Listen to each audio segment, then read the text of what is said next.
Here with Coach Shaw, Stanford University, talking some NFL draft. How's your week going? How's the festivities out here? Oh, outstanding. First of all, I'm so excited that we're finally doing this on the West Coast instead of doing it on the East Coast. And I think Las Vegas has done it really, really well. The hosting is phenomenal. Everything's great. Well, I'm a West Coast guy, so I'm with you on that. The travel was a lot easier than it normally is, so I'm with you there. Pac-12 getting some good representation, particularly potentially in the first round here. A couple guys from Washington and SC and whatnot. Who are some of your, I know you've got a couple personal favorites in this class as well, some of your guys, but some of the guys we may hear called on Thursday night, what are you liking out of some of those guys, Kyler Gordon, Trent McDuffie, et cetera? Yeah, I think Trick McDuffie is just, hear Dan and Jeremiah talk about our time with the Baltimore Ravens, where Ozzie would say, hey, put a red star on somebody. Like, that's the guy that you're saying is the player, is the person that you're putting your reputation on. And Daniel McDuffie, right? High character, high intelligence, great effort, good on the field, quick, explosive, gets his hands on deflections and interceptions, and is not shy in the running game. Like the guy that you're going to pick him and you're going to have him for 8 to 10 years because that's just kind of person and player that he is. Kayvon is a generational athlete, explosive, physical, gotten kind of knocked here and there. And I don't think it's personal from most of the scouts. It's just when you compare him to a guy like Aiden Hutchinson, who is 100 miles an hour every single play. If you're 100 miles an hour 3 out of every 4 plays, that's going to be the difference between you and him. So, but I think Kayvon's phenomenal. I think Drake London is a difference maker. Being a former receiver and a former receiver coach, you always tell the receivers we have 2 jobs. Number 1, change field position. Number 2, score points. And that's what Drake London does. Well, you mentioned an AFC North team just a minute ago, the Baltimore Ravens. I do a lot of work covering the AFC North, Cincinnati Bengals in particular. Where do you see some of those teams going early in this draft with some of the players there and their needs? I think that's the crazy part about this draft, talking to all of these guys.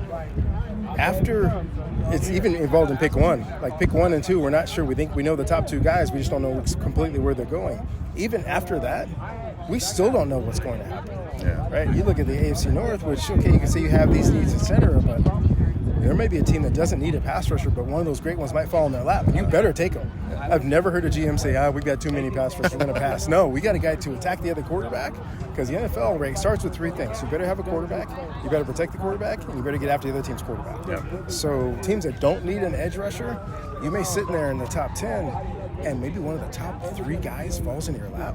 Like, okay, we kind of need an inside linebacker, but let's take this guy that sacks the quarterback. So that's why I think this whole thing is really unpredictable. Talking with Coach Shaw of Stanford University, spent a couple minutes. He's going to be also on the NFL Network this weekend, as he has been doing some great draft coverage.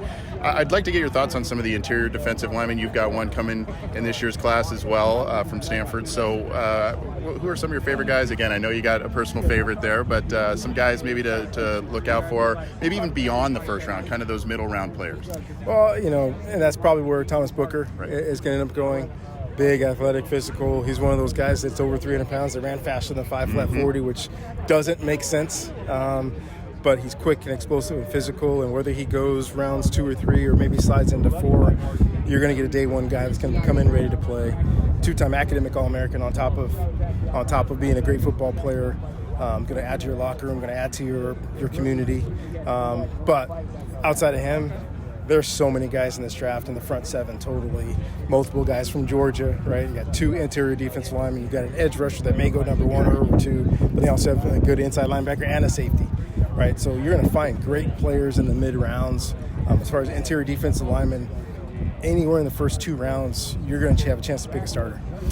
Last question for you. A lot of change up in the Pac-12, both at USC and other places. You guys are always in the mix. Just how are you feeling right now before the 22 season is on the horizon? How are you feeling about all the changes and what's ahead for the conference and you guys over at Stanford?